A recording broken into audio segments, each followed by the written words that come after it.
Hey, so before we start today's story, I want to take a moment to give a huge shout out to the author of this tale, Lisel Jones. In addition to being kind enough to give me permission to read her work, she's been a huge supporter, a wonderful friend, and just an all around lovely human being. She was also one of the biggest help when it came to getting my channel to steer fully away from AI art. She also just debuted her first ever horror fiction collection from the Dark Observatory. Several of these stories were featured on the No Sleep podcast and are utterly fantastic reads. Some of my personal favorite stories are Shutter Skulls, Box of Screams, and Temple of the Satyr and the Nymph. This is not a sponsored ad or anything like that. I just genuinely believe that this is a must have book if you're into creepy tales. I'll also go ahead and I'll leave a link in the description if you want to get your own copy from Amazon. Now, on to today's story.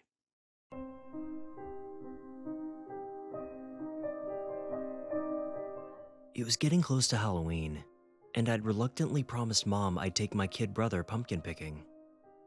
She said it'd be a nice family bonding activity for the two of us, but I knew it was just because she was too busy with work as usual. I'd left it kinda late, and most places had already closed, so I ended up driving me and Ryan miles out into the country to the only patch that was still open, Brood's Hollow. Open day and night till October ends. The place name was scrawled on a rough wooden sign next to a drawing of a family of grinning pumpkins holding pitchforks. The truck's tires squelched as I pulled into a mud pit of a parking lot. "Come on!" Ryan leapt out and landed in a puddle. Before following, I checked out the patch. It was illuminated only by moonlight that reflected in ruddy pools and turned the sprawl of wet vines silver. Didn't seem to be anybody around. Must have been the time of day and the drizzly weather. By the entrance gate, there was a stall with a bunch of old flashlights you could borrow, along with a price list and a rusty tin labeled Honesty Box. I chuckled. Country folks were so trusting. I handed a flashlight to Ryan, and he ran into the boggy field. I trudged behind as he inspected the gourds. "Can we have this one, Leo?" He pointed to a huge, misshapen pumpkin. Its gnarled body had unusual markings, like black flames or fingers rising from the base. It looked heavy. "You sure you want one that big?" "Oh yeah, it'll be awesome." I looked around the patch. "How about the one in that stack over there instead? It's almost as big, but cleaner. This one's got a vine attached too. Not sure if we should take it." "That's way smaller. I really want this one." "Okay." I sighed, cupping my hands under the slippery squash. I expected the vine to snap as I lifted, but it was anchored to the ground. I set it down and took out my pocket knife. "Don't make things easy, do you, kid?" I complained as I pressed the blade into the stalk, a few inches above the fruit's top. Low, pulsing moaning sounds circled us. I stopped. "What's that?" Ryan grabbed my shoulder. I let go of the vine as we listened. "Can't hear anything now. Must have been the wind, I guess." I shrugged and cut the stalk. The weird noises returned briefly, but faded when I finished slicing. I picked up the untethered pumpkin. Ryan looked uneasy.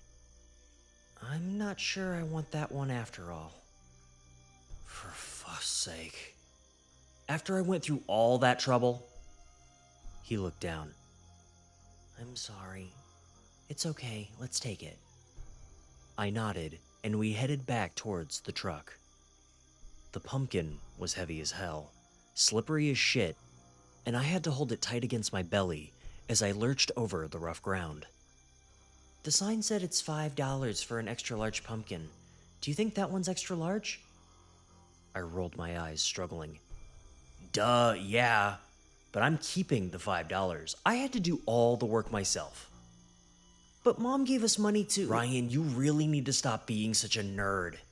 Ugh. I tripped over a vine and stumbled. The weight of the pumpkin pulled me forward. I dropped it, but toppled head first, smashing my crown into another pumpkin. It cracked open messily with a noise I swear sounded like a groan. Leo, are you okay? I pulled myself to my knees and dabbed my head, wincing as I flicked off a string of pumpkin guts and seeds. Yeah, I guess so. I scanned the earth and kicked the split squash. Stupid thing! Let's get out of here. I grabbed Ryan's pumpkin and stamped back to the truck. That night, I woke with a surging headache. What the hell? I groaned, touching the top of my skull. I felt a lump where I'd hit the pumpkin and squirmed as I ran my fingertips over it. The sensation made me nauseous, so I took some Tylenol to knock myself out. The next morning, I took a photo of my head with my phone, but couldn't see much. Just a stubby mound covered by my buzz-cut hair. It felt weird though. Not soft like a bruise, but like there was some kind of solid nub under my skin. I tried to dismiss it, told myself it healed itself, and left for school. But all day, the thing felt like it was growing, poking and stretching my scalp, threatening to break through. I kept my baseball cap on, but by the end of last class, the lump was touching, almost lifting it. I rushed home and tried to call Mom at work. She eventually messaged back telling me to phone our healthcare provider. The medic I spoke to booked me in for a few days later, but said not to worry and just apply a cold compress if it hurt. Thanks a lot. I did my best not to obsess, but kept checking myself in the bathroom mirror. The bump stood out, and I wished my hair wasn't so short. Leo, you want to help carve the pumpkin? Ryan called from downstairs. I rolled my eyes. Not really. You go ahead. Just use the carving kit Mom bought. Not the kitchen knives, yeah? Oh, okay. As I watched myself dabbing my head in the mirror, I felt a different sensation, coupled with sickening, tearing sounds. It was like something was under my scalp, squeezing and grasping the stub, pulling it. Knobby shapes bubbled beneath the skin, and with a spurt of blood, the bulge burst open. Ugh! A jagged line started to cut itself around the wound. I screamed. Leo, are you okay? The cutting stopped. Leo? Flaps of split scalp slid down the stub, revealing a bloody, woody stalk protruding from my skull. What the? I quaked, staring at the mess in the mirror. I guess you're alright if you're not answering. Ryan half sang in the kitchen. Another cut. Another bloody jet. Ah, Ryan, stop! Stop! The slicing ceased. What's the matter?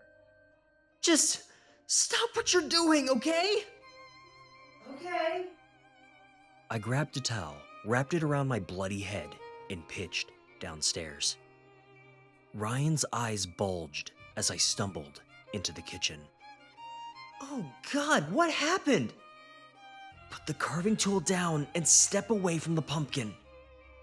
He set the plastic cutter on the table. I placed my fingertip on the line he'd carved around the stalk and felt pressure on the matching cut in my scalp. Oh God. I collapsed into a chair. What's going on? I lifted the towel and tilted my head to show him. Oh crap! Yeah. It's like when you cut that pumpkin, my head somehow got cut too. Then this fucking stalk thing poked out. I looked down, embarrassed. I'm sorry, I didn't mean to. I know. But I need to work out what to do. Ryan brought over a dishcloth. Want me to clean it up? Okay, just be careful. Sure. He dabbed the stub. This thing looks like a peduncle. What? Peduncle, a pumpkin stalk. It uses it to obtain water and nutrients from the main body of the plant. You're such a geek. I grinned weakly. I knew it was something weird, but the doc thought it was just a normal bump.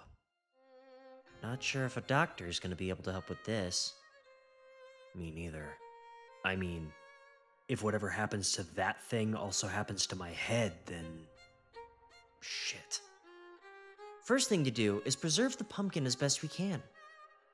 Ryan sat down. Can I borrow your phone?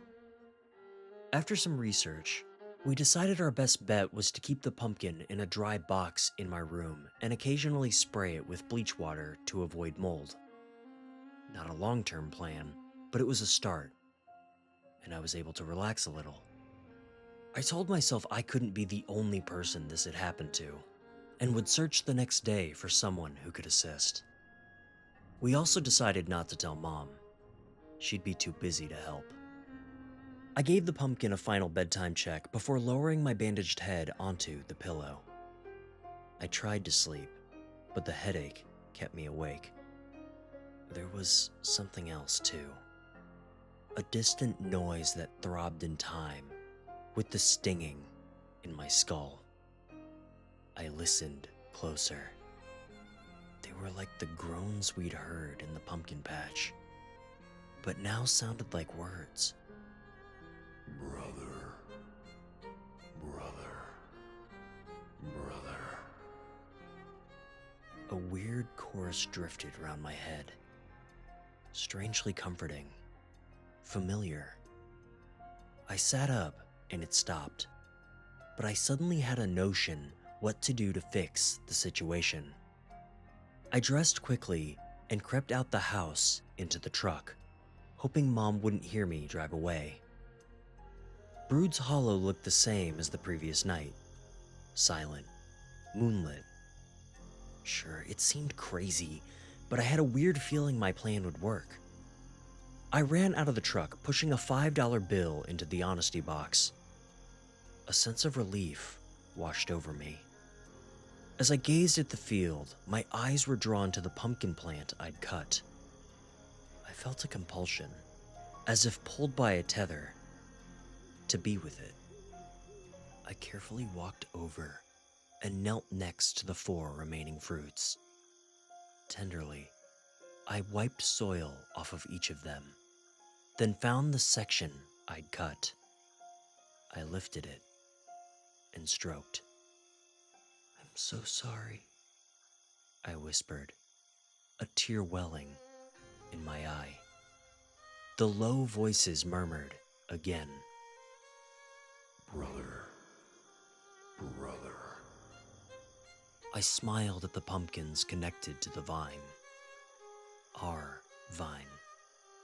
And found myself lying down next to them. I rested my head on the boggy ground and closed my eyes.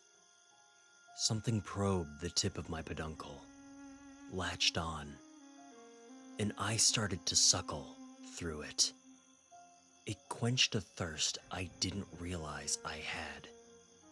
Made me feel grounded, at one. Soft leaves draped over my body, and I sunk into a sleep under the moon's milky glow. Cawing crows woke me at dawn. I was damp with dew, but refreshed and peaceful. I sat up, peeled leaves off myself, and blinked in the amber sunlight. I reached for my head. The stalk felt a little shorter, softer. I smiled and touched the 4 pumpkins in turn, before stepping back to the truck with a sense of lightness. I got home before Mom or Ryan were up. It was Saturday, and I had no plans till the evening. The pumpkin had started to deteriorate in the box, but when I touched it, I barely felt anything on my head. seemed like the plan had worked. My connection to the pumpkin was weakening. It also felt like the peduncle on my head was withering. I expected it wouldn't be long before it completely disappeared and my scalp healed. In a way, I'd grown a little fond of the thing, was even considering making the most of it, and painting my face like a pumpkin instead of wearing a mask for the Halloween party that night. I was beginning to feel relatively normal again, when... Ah! Sharp stings stabbed my head. They came in waves, like my peduncle was an antenna, a receiver that radiated pain through my skull. I grasped it, trying to soothe myself. Hurt. Hurt. Hurt. The voices chorused as I squirmed.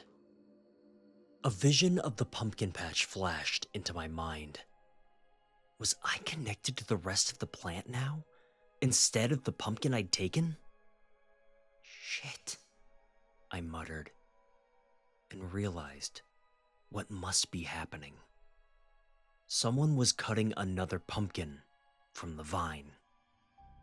Loss. Loss. Loss.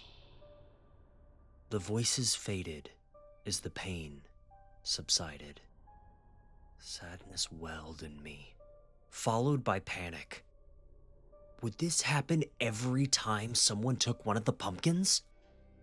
Fuck no! Leo, what is it? Ryan was outside my room. I opened the door and he looked curiously at my stalk. Is that thing shrinking? Yeah, but I've got a bigger problem. I explained my theory that I was linked to the plant after sleeping in the patch. I guess we could try digging it up and replanting it in our yard to keep safe? Ryan suggested. Hey, that could work. At least it'd buy us some time. We grabbed sacks and a spade from the garage. I also took $100 for the honesty box. Reckoned that should cover it. I drove us like a maniac to Brood's. It was late afternoon, and for the first time, I saw other people in the patch. In fact, it was buzzing. Family groups in Halloween costumes chattered and laughed as they wandered around the field, carrying armfuls of gourds beneath the setting sun. I finally found a parking space and looked towards our vine. Every muscle in my body spasmed as I spotted a large guy eyeing it. He tapped a pumpkin with his boot, and my head banged. Fear. Fear. The voices echoed in my skull. That dude's gonna pick one! Quick! I jumped out of the cab. I ran into the patch, and Ryan followed with the spade. Hey, stop! I yelled. People turned to look, but not the large guy who knelt by the vine. Don't! I shouted, before pain stopped me in my tracks. My stalk was yanked upwards, jerking my entire body. I waved my hands above my head, hopelessly trying to swipe something away. Onlookers gasped and giggled. Stop! Don't touch that! I screamed at the guy as a sharp point jabbed my crown. The crowd's laughter twisted into shrieks as my skull was pierced and blood poured down my face. Hurt. Hurt. Hurt. The voices chimed in my head. I whimpered, "Please stop," and stumbled in the direction of our vine, a crimson cascade blurring my vision. Another stab cracked my skull, bringing me to my knees in the dirt. I slapped the muddy ground as bone began to be sawed through. Hurt. Hurt. Hurt. Ryan caught up, looking horrified. Stop that guy from cutting the pumpkin, please! I pleaded through tears. He didn't speak for a moment, then said, But he's not touching it. He's watching you. What? Then why is this happening? Ah! The stalk on my head was yanked. Wet, tearing sounds cloaked the crowd's cries. I managed to wipe the blood from my eyes and saw that the man was gawping at me, just like everyone else. I felt lost, confounded. Wanted nothing more to crawl back to our vine, to be with my brothers. My 3 remaining brothers. It dawned on me. It wasn't one of the pumpkins in the patch that was the source of the pain. It must be the one that'd been taken earlier. Whoever took it must have arrived home and was preparing it. My head wrenched again, and I screamed. Parents shielded children's eyes as I clawed at my blood-soaked head, grasping around the slippery edges of the cut skull, desperately fumbling to keep it in place. I fought and fought, but out there somewhere, less exhausted fingers than mine tightened around a pumpkin stalk and pulled. My vision drained. The world faded.